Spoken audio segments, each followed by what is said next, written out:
Well, let me first say what a tremendous honour it is to be at this wonderful venue, at this marvellous university, and with such an enthusiastic crowd. And I have to say that a great sense of nostalgia comes over me because the 2 years that I spent here as an undergraduate were amongst the happiest of my life, and I am confident that tonight's experience will add to that.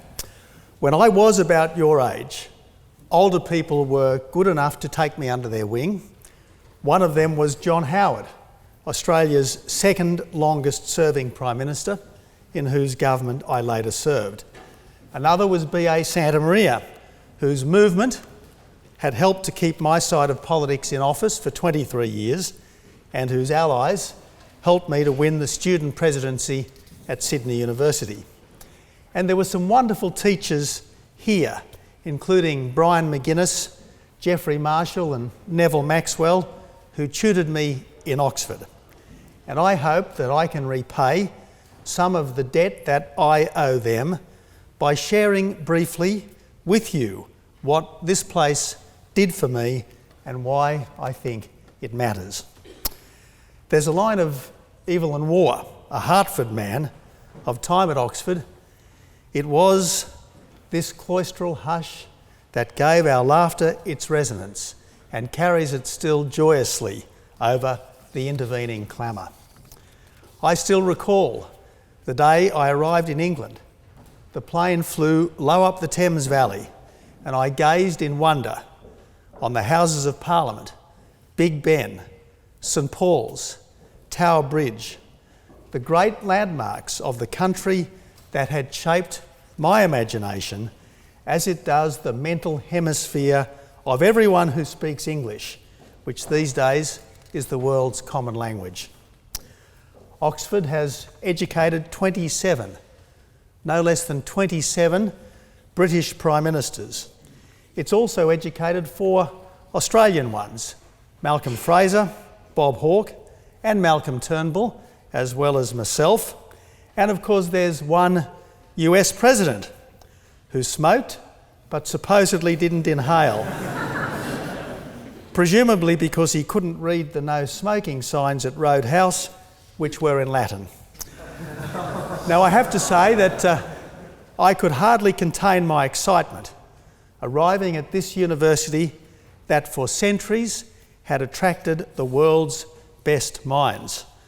Mind you, my delusions of grandeur lasted only until my first dressing down from the college porter, and my delusions of adequacy didn't survive my first tutorial, an essay that was a collage of quotations on Descartes' theory of knowing, which led my Don, I'm sure, to suspect that he had been stuck with just another muscle-bound rugby player from the Dominions. Eventually, I worked out that what was expected of me was not a regurgitation of someone else's ideas, but my own, based on a thorough assimilation of what's best that's been thought and said. The Oxbridge tutorial system of careful study, followed by an attempt to work out for yourself what it all means, is the perfect preparation for journalism and for politics, both of which I gravitated to.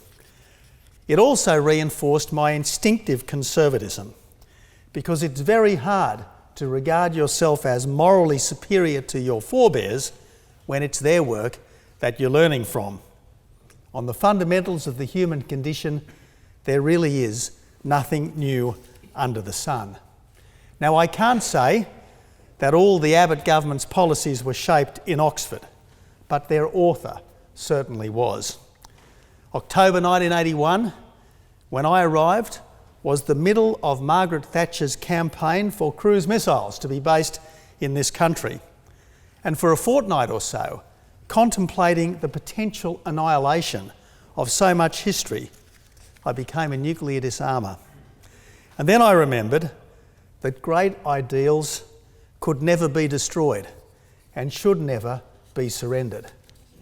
When at my final Provost collection, The late Lord Blake observed that, and I quote, "Mr. Abbott needs to temper his robust common sense with a certain philosophic doubt.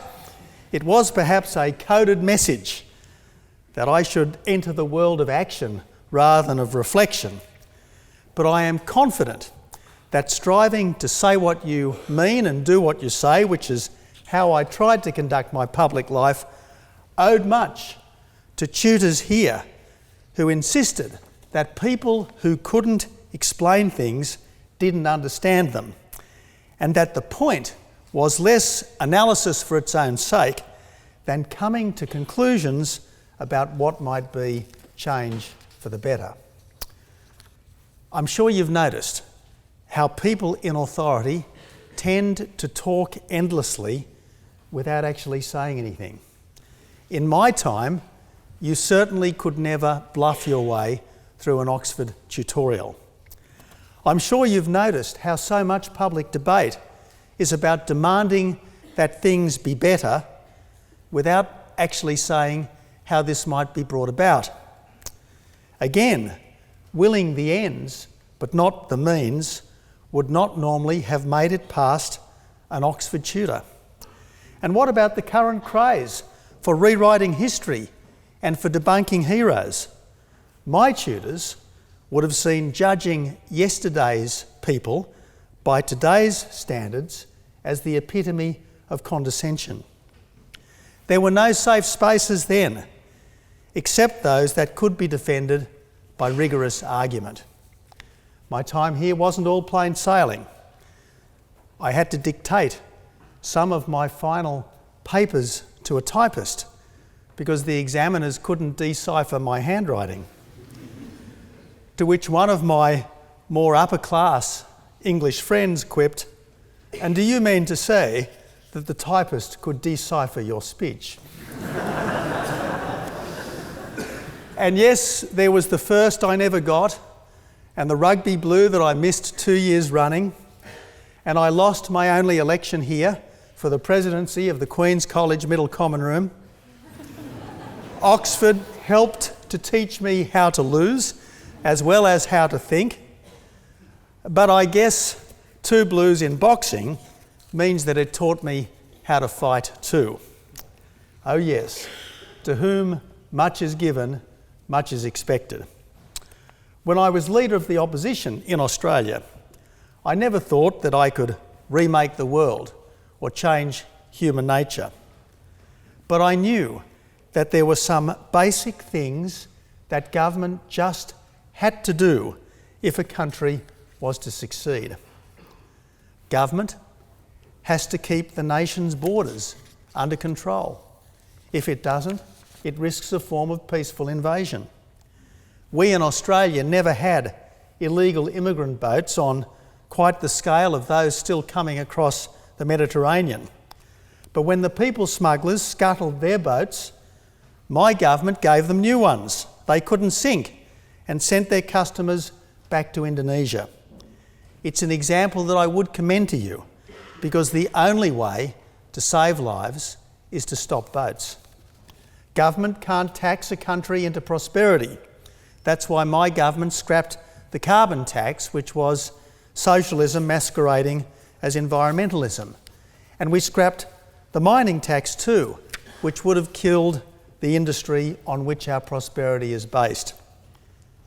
Government has to keep its spending under control because every dollar government spends comes from taxpayers, either in tax today or tax tomorrow. That's why my government brought down the toughest budget in 2 decades. Government exists to do what individuals can't, whether acting alone or in Burke's little platoons. Only government can orchestrate major infrastructure, which my government began building on a massive scale, including the Western Sydney Airport that had been announced but not proceeded with many times over 50 years. And in just over a year, my government finalised trade deals with China, Japan and Korea that were better than they'd done with any other country. So yes, you can have strong borders and free trade. I proved that as Prime Minister. And let me tell you that the easiest trade deal of all to do would be with a country with a shared history, a common culture, a preference for freedom, and a comparable living standard. Such a country, indeed, would hardly be foreign at all, other than in a strict juridical sense, more like family. It would be a treaty that you could write on a single page, specifying zero tariffs and quotas, full mutual recognition of standards and credentials, free movement of people for well-paid work, not welfare, with perhaps a modest foreign workers' tax on employers to ensure that wages aren't being undercut. And why not let each other's young people freely spend a couple of years living and working in either country, if that's their choice, because it would reinforce the millions of human bonds that tie us together. That's the deal that Australia should do with the United Kingdom at the moment of Brexit, when Britain can once more resume a global role and destiny in the wider world. Now, I should confess to being one of the overseas leaders recruited to advise the British people to stay in the European Union. I'm sorry, but I was. Britain should stay, I said back then, not because Britain needed Europe, but because Europe needed Britain to save it from bureaucratic paralysis.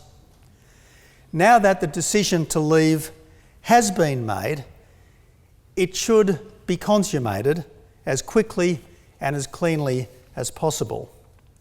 As the world's fifth largest economy, as the West's second strongest military power, and as the home of more Nobel Prize winners than any country other than America, if there is anywhere in Europe that's more than capable of standing on its own two sturdy feet, it's surely this country.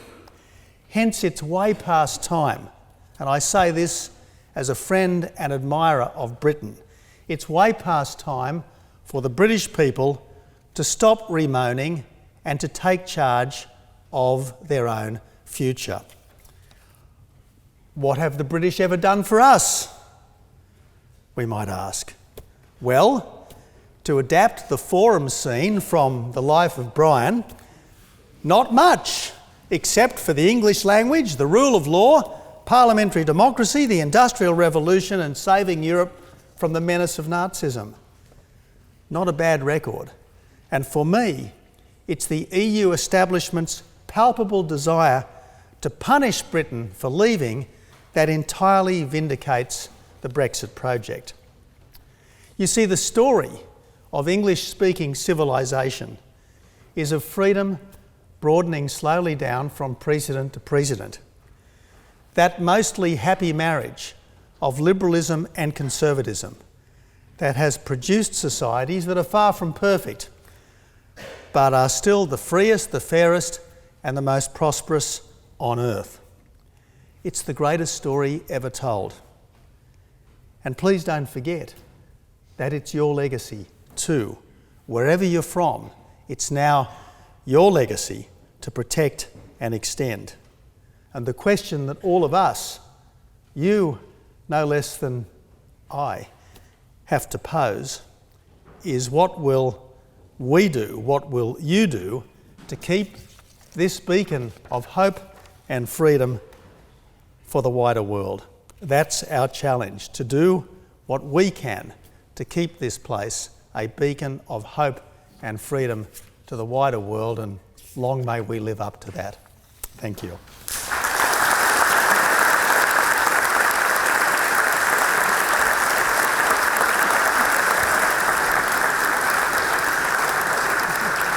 Thank you very much for those opening remarks. Just following on from the issue of Brexit, I'm interested by the role that foreign leaders played in that debate. Do you think David Cameron made a political mistake by placing so much emphasis on what the leaders of other liberal democracies said and how the international community felt on the Brexit issue? Was that an error, or was that a well-thought-through strategy? Look, it was a very understandable strategy because you want as many allies as you can get. And I suppose that from the point of view of one Prime Minister, another Prime Minister or a President backing you up is a great source of comfort and strength. But the perspective of Prime Ministers and the perspective of voters are often quite different. The challenge for all of us in public life is not to get into our own bubble. It's to try to get out of the big offices and the limousines and the first-class lounges of airports and actually experience the life that most people have. And I think that when most people are told by celebrities what to do, their natural instinct is to say, well, get stuffed.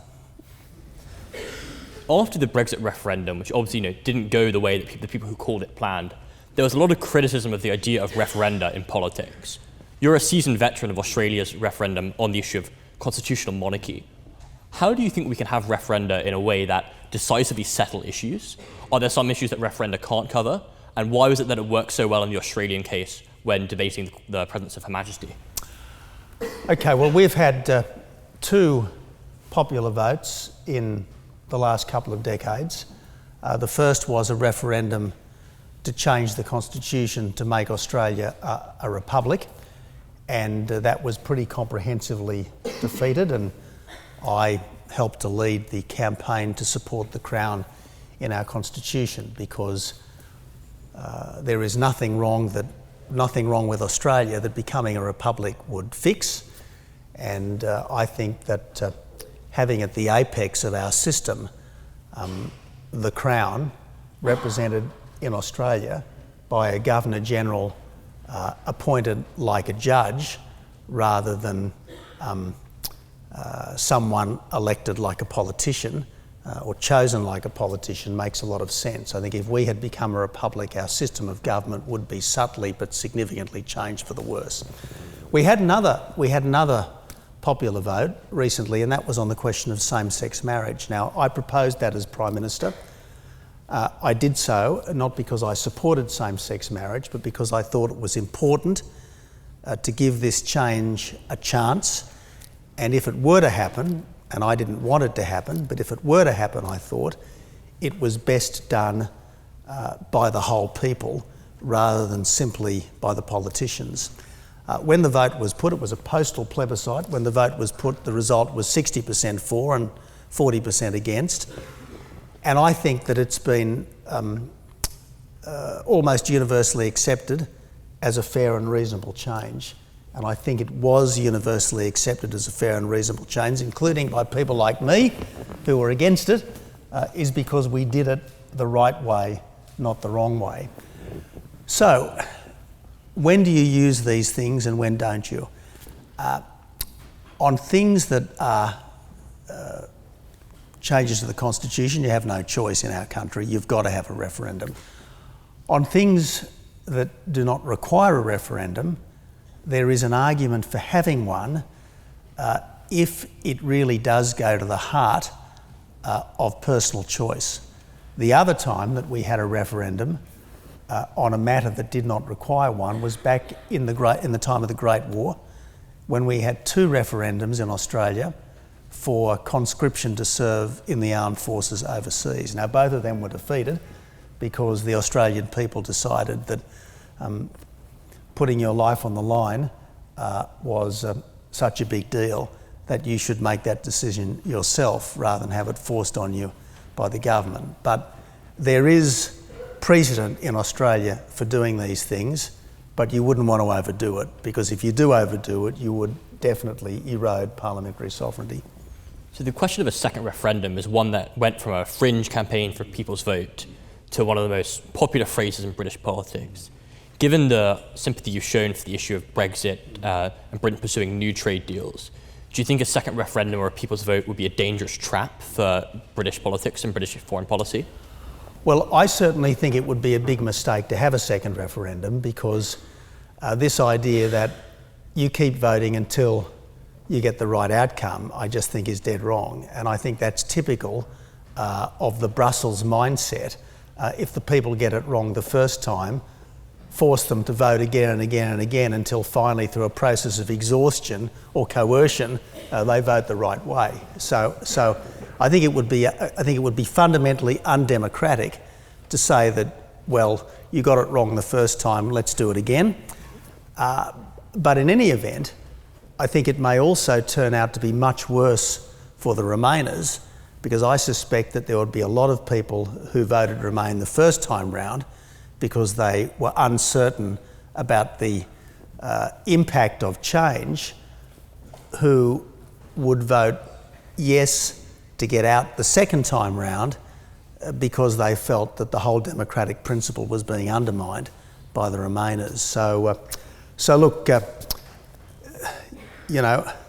I was an emotional Brexiteer who was persuaded by a friend who I won't name, but he was a very senior British politician, who was persuaded by high authority that to help him out, I should intervene on one side of the argument.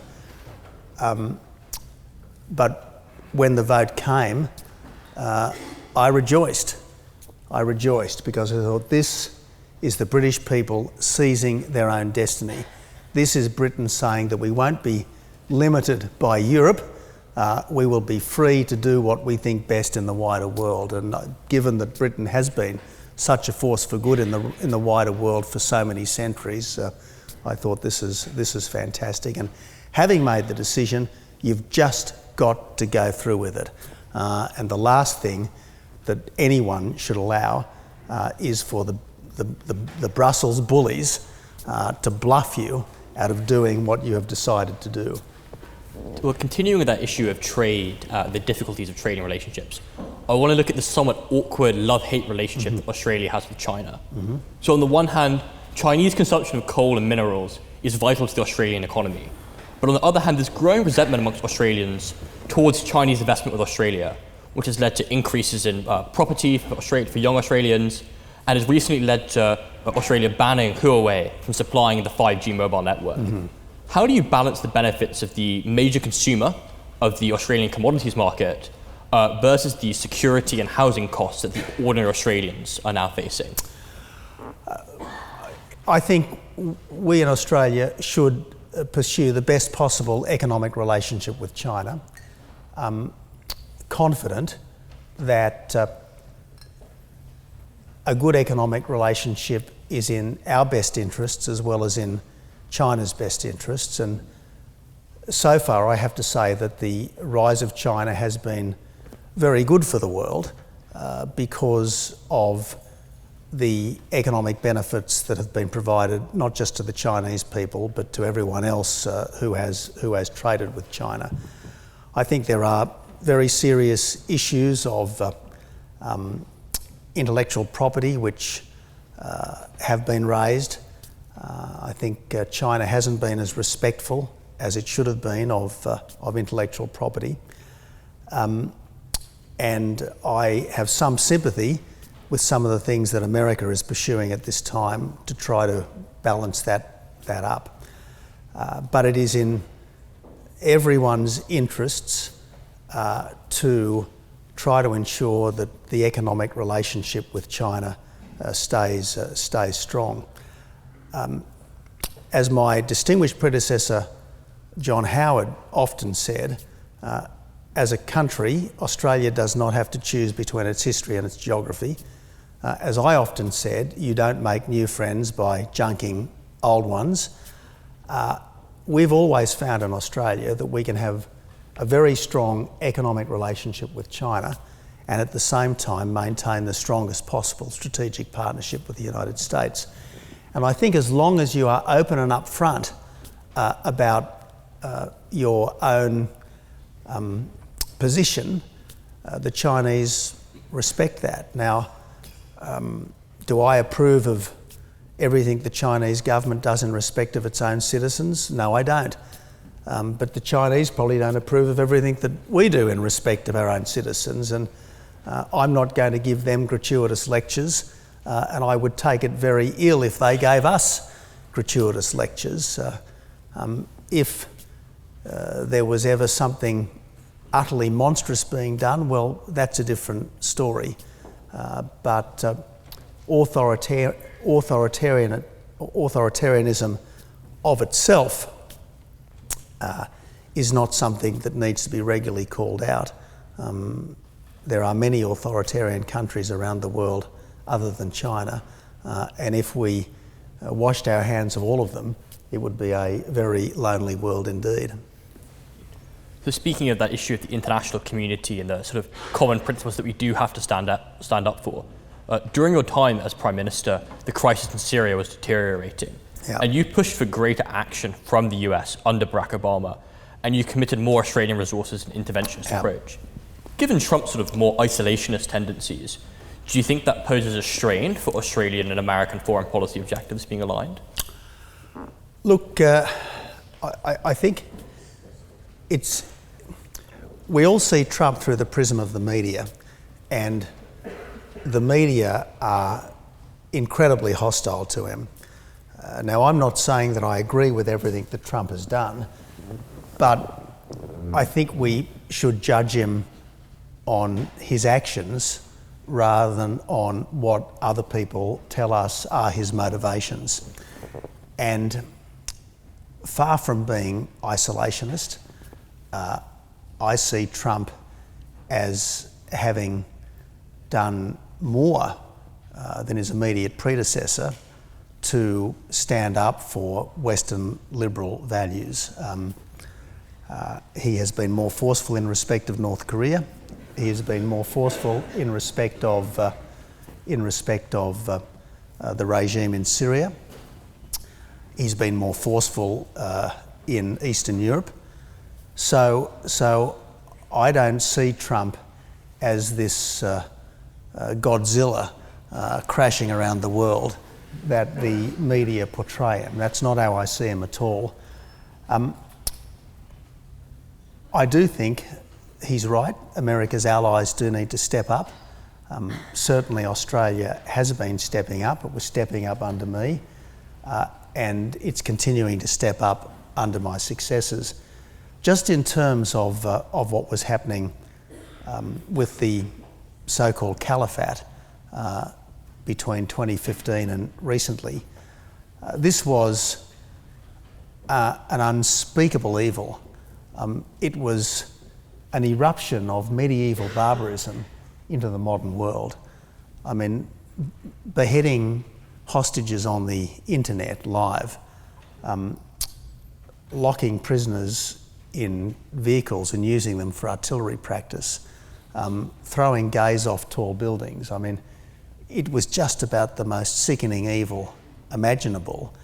And I thought it was absolutely right not to try to reconquer the Middle East for the West, but to assist decent people in the Middle East to fight effectively for their countries. And that's where the Obama-led intervention in 2015 turned out to be, thus far at least, arguably more effective than the Bush-led intervention in 2003. Not that I'm against George W. Bush, but I think Obama can be given some credit for being a little more sophisticated than some of his predecessors in terms of that particular intervention. I want to follow up on what you said about Trump and the sort of values of liberal democracy and sticking up for them in Korea and Eastern Europe. So on the one hand, we have Trump being far more aggressive and assertive in countering Russia, in countering North Korea. But on the other hand, we have his rhetoric and language at the UN General Assembly really praising the sort of leadership style, talking about how fantastic it's been to work with Kim, how he's a great relationship with Putin. How do you balance the fact that although he's ostensibly sticking up for democratic norms, he's also praising those leaders who have eroded those norms and who are chipping away at the sort of rules-based international order? Well, I'm certainly not going to speak well of Putin, and I'm certainly not going to speak well of the latest dynast in North Korea. I'm just not going to do that. But I suppose there is plenty of precedent for the Trump approach. It was Teddy Roosevelt, indeed, who said, walk softly but carry a big stick. And he is talking softly, at least for the moment, but he's certainly carrying a much bigger stick than his predecessor did. And again, judge him by his results, judge him by what he does, and so far the results have been much more encouraging than his critics would allow. I'd like to move on now to the questions of Australian domestic politics. Even to the casual observer, the drama of the Liberal Party leadership spill this summer really attracted a lot of attention. And of course, Malcolm Turnbull, who prevented you from finishing your democratically elected term, has now been removed from office before the end of his term. So you declared the era of the political assassin is over in Australia. But do you think this is true, given the decade of low loyalty that we've seen happening in Australian politics? Well, I lived through a long period of very stable government. For those of you that don't study Australian politics closely, for a quarter century we had, generally speaking, very good government. First of all under Bob Hawke, our longest serving and best Labor Prime Minister, and then under John Howard, our second longest serving and certainly best recent Liberal Prime Minister. And it was perhaps inevitable that after a long period of stability, there was going to be a period of instability. But having lived through the Hawke-Howard era, having served in Howard's ministry for the duration of the Howard government, I do think there has been the human element in all of this. If you look at the history of countries, the quality of leadership, the character of the individuals at the top has waxed and waned. And I know what the Howard government was like. Howard didn't leak against Costello. Costello didn't leak against Howard. Reith didn't leak against Costello. Costello didn't leak against Reith, and so on. And regrettably, that has not been true on either side of politics since then. I think the problem has been this dog-eat-dog snake pit culture which has crept into our polity, but hopefully on both sides of the fence there will be a realisation that in the end this does no one any long-term good. Yes, if you leak against a colleague, you might generate a favourable story tomorrow, but only at the cost of diminishing respect for politicians and politics generally, which is what no one should want. As for the events of a month or so back, I don't regard it as another political assassination because in the end it was the spill motion that the Prime Minister called on himself that brought about the change. So I would say that it was almost a form of political suicide rather than a form of political assassination. I find myself giving similar advice about putting politics aside to those on the Oxford Union Committee, so it's much the same. You only have very short terms, so it's hardly worth the coups when you only last for a term anyway. So you've been identified with Scott Morrison's faction and with his leadership. Obviously it's very early days, but how do you think he's doing? And what do you think the biggest challenge for Morrison's premiership will be? Will it be the electoral obstacle in the near future, or will it be something else? Okay, well, I suspect that the issues that worry voters in Australia probably aren't that different from those that worry voters in all Western countries. I mean, in Australia, people, they worry about the cost of living. Their bills are going up and up and up. They worry about whether their kids are going to get jobs and be able to afford houses. They worry about the fact that the traffic is getting worse all the time. They can't get around. The quality of life seems to be deteriorating.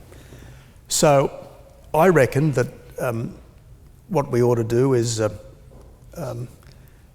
stop making policy that drives up things like power prices. For instance, in our country, the obsession with renewable energy has made power much more expensive and much less reliable. So I would end that. I am in favour of immigration. I am an immigrant myself, but you can be in favour of immigration without thinking that current rates of immigration need to be further accelerated or even maintained constantly. And I think if we scaled back immigration, at least for a few years until housing, infrastructure and integration had caught up, that would help. And I'm pleased to say that I think that's exactly what the Morrison government is doing. He's appointed an energy minister who he has dubbed the Minister for Getting Power Prices Down. He's appointed a minister to the immigration portfolio who he's dubbed the Minister for Busting Congestion in our cities. So I think he's made a very encouraging start. The other good thing about Scott Morrison is that he is a professional politician, and while all of us like to scoff at politicians, politics is, I don't say a profession, but it certainly is a craft, and experience does help. You can have the character and temperament for it or not, and I think that Morrison does have the character and temperament for it in a way that perhaps others lacked, and he is a tribal member of the centre-right in the way that I don't think his predecessor was. So I think that we now have a fighting chance of winning the next election, which I don't think we had before. On the issue of immigration, which is obviously very important to Australia, and it's also widely discussed in Britain in terms of the Australian point system, you agreed to take 12,000 Syrian refugees into Australia. And at the time of that decision, there was a lot of debate in your cabinet over whether Christian refugees should be prioritised over refugees who are Islamic or from other religions. Given the fact that you trained to be a priest, yourself a practicing Christian, how did you square the cultural concerns of those who wanted to prioritise Christians in the asylum process with the general principle of equality under the process? Okay, well, I am absolutely committed to a non-discriminatory immigration policy. It would be dead wrong for a country to discriminate on the basis of ethnicity or religion. That said, I think we certainly have a right, maybe even a duty, to make judgments based on our standards and our values and indeed our interests. And so what we said in respect of the 12,000 additional humanitarian entrants from the Syrian war zone was that we would prioritise family groups from persecuted minorities. Now, there were persecuted minorities who were Christian, there were persecuted minorities that were Muslim, and there were persecuted minorities of other faiths. And as long as you were part of a persecuted minority, and of course, whether you were persecuted might depend whether you're from here or from there, because different people were persecuted here than there. As long as you were a persecuted minority, we were more than happy to try to help. But again, family groups from persecuted minorities was the decision that we made. First, because we thought that was right and fair, and second, because we thought in the end that would be best for us as well. I want to open it up to the audience now to ask questions. If you're selected for a question, please wait for the microphone to come to you. So let's see, hands in the air if you'd like to ask a question. We'll go over here to start. Hi, Mr. Abbott. I'm half Australian and I lived in Sydney for the last 6 years. And I was Congratulations. wondering... Yeah, it was a good time. And I was wondering, do you think it's with... currently with Australian politics, do you think it's unjust that News Corp Limited and Rupert Murdoch has sort of an unjust influence over Australian politics, especially since the leadership change? I was a journalist for Kerry Packer's then publication, The Bulletin, and then I moved from The Bulletin to Rupert Murdoch's Australian flagship, the Australian newspaper. And at no stage as a journalist did I feel that I was being dictated to by the proprietor. In fact, when I was an editorial writer at The Australian, we wrote editorial after editorial against any attempt to coerce the pilot strike that happened in the late 80s, even though Rupert Murdoch had a substantial financial interest in the crushing of that strike as quickly as possible. I'm not saying that the proprietor or the largest shareholder has no influence or no significance, but it would be very wrong to think that Rupert Murdoch is dictating what his publications say and do. And in any event, while there tends to be, if you like, a politically centre-right approach taken by News Limited and other Murdoch-influenced entities, you've also got the ABC and the Fairfax Press, which are reliably of the centre-left or even further the left. So I don't think that it's wrong. I just don't think it's right for a moment to say that Rupert Murdoch is this behemoth sitting on Australian democracy. I just don't think it's right. And in any event, even if Murdoch's opinions are more influential than that of the average person, in the end, the best way to deal with a bad opinion is to argue the contrary. And I certainly don't see any lack of debate in Australia. I think if there's one thing that we Australians do incredibly well, it's shout at each other. And long may that continue, provided we don't shout people down. Thank you. Great. Take the next question now. Yeah, let's go over here. Thank you. How do you actually communicate the benefits of that high-skilled immigration that you alluded to in the prospective free trade deal to the voter in Western Sydney who cares about congestion and you know the other concerns you were talking about? Okay, well, every Australian is either a migrant or a descendant of migrants. So I think that other than the Indigenous people, and even the Indigenous people have, I think, well and truly integrated into the wider community. So as an immigrant nation, I think we have an instinct for immigration. Now, what we want is immigration that works for all of us, not just for the migrant.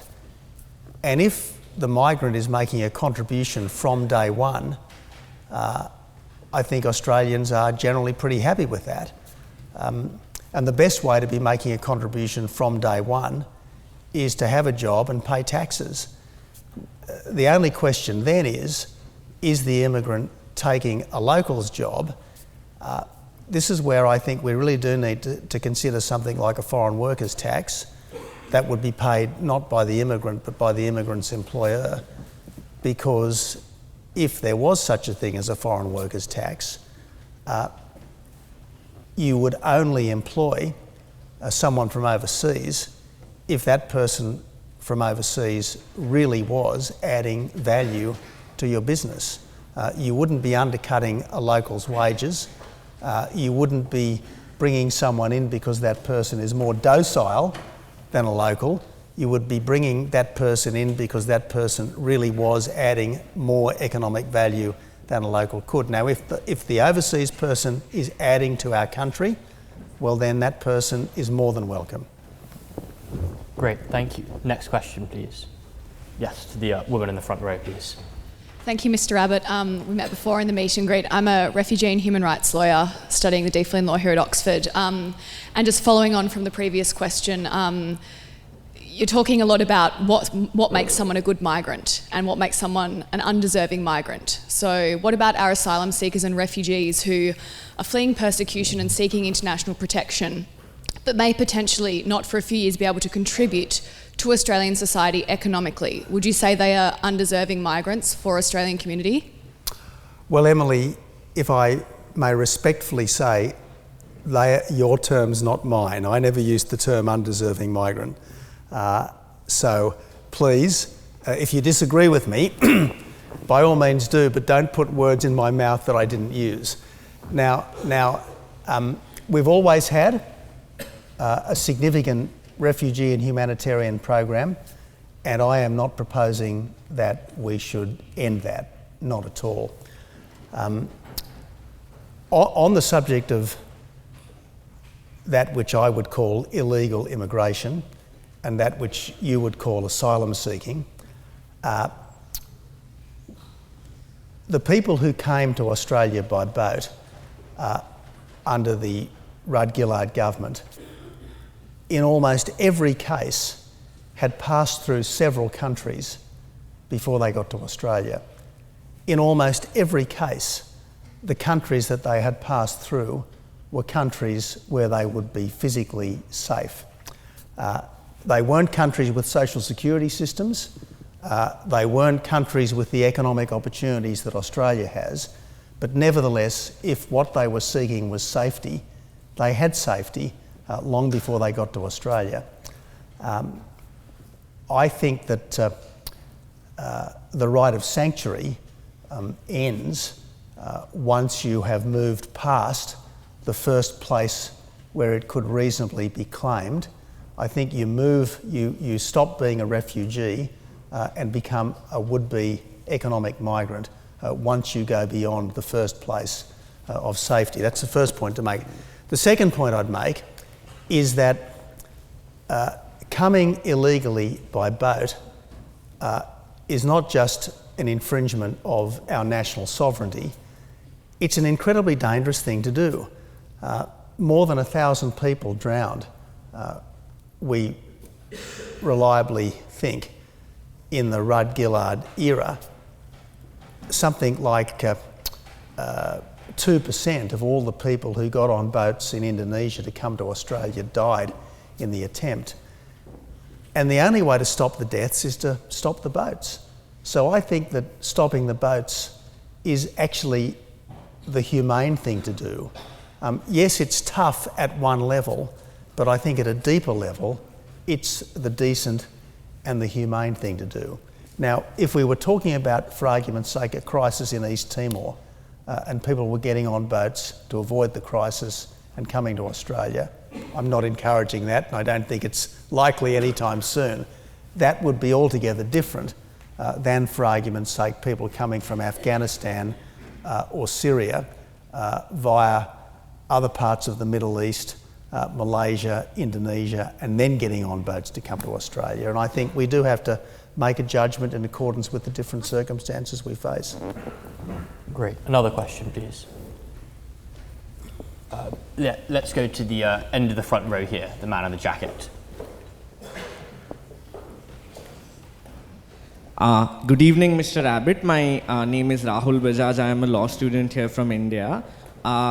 In response to a question about how Western countries should look at the issue of China, of how China deals with its citizens, your response essentially was that just as we wouldn't want them to interfere in how we deal with our citizens, we should also not interfere with how they do so.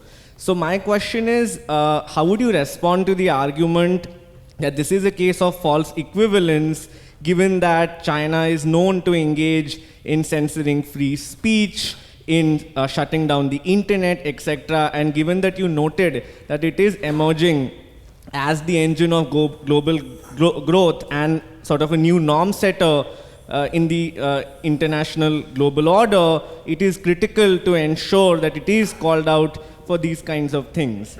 Okay, well look, I share your dismay at the way the Chinese government cracks down on free speech inside China. And I regret deeply what China does to censor the internet inside its own territory. What I think we should do about that is try to ensure that whatever they do in their own country, they aren't able to do bad things in other countries, and that's why my government and subsequent Australian governments, along with our partners in the Five Eyes, have done everything we can to try to ensure that we are safe from cyber attack from other countries, including China. I think that's our challenge, not to try to rewrite the rules inside China, but to ensure that China doesn't rewrite the rules inside our countries. And I think we've been reasonably good so far at doing that. And let's take a final question from someone else. Just the gentleman in the front row in the suit jacket and tie, the purple tie. Found it this time. Thank you, Mr. Abbott. My name is Garang. I'm a Melbourne doctor and a student here at Oxford. I'd like to pose a question regarding senior Liberal politicians, including yourself, being very scared about gangs in Melbourne, despite Melbourne being one of the most livable cities, even if it's very multicultural as well, and it's thriving. One of the concerns apparently is gangs. Yep. And most of the concerns have been framed around skin tone or ethnic identities of people, and I would be among people who would be easily targeted because of how the politics around social cohesion has been framed in Melbourne. Now, what do you think is the responsibility or the duty of the government in ensuring social cohesion in a country like Australia, which is a thriving multicultural society? Yeah. Well, look, for the benefit of those who aren't especially familiar with Australia, Australia has an Indigenous heritage, a British foundation, and an immigrant character. And I think it's important that we respect the fact that immigrants to our country overwhelmingly make a very positive contribution, and in almost every case come to Australia because they want to join us, not to change us. But once you get here, you have an absolute responsibility to obey the law. Whether you're immigrant or native born, whether you're white or black or male or female or whatever, Catholic, Protestant, whatever you might be, you've got an absolute duty to obey the law. And the problem is that there seems to be a few hundred youngsters in outer metropolitan Melbourne who treat the police with contempt and are quite happy to hijack the cars, ransack the businesses, disrupt the parties of their fellow citizens. Now that's just wrong, and it should be stamped out by the police. And whether the people who are doing this are all from one community or from a whole range of communities, the fact is law breaking is wrong. It must be dealt with very severely by the police, and I think the problem is that the Victorian police have been pussyfooting around for too long. That's what I think the problem is. Well, Mr. Abbott, thank you very much for joining us. And I do enjoy your round of applause.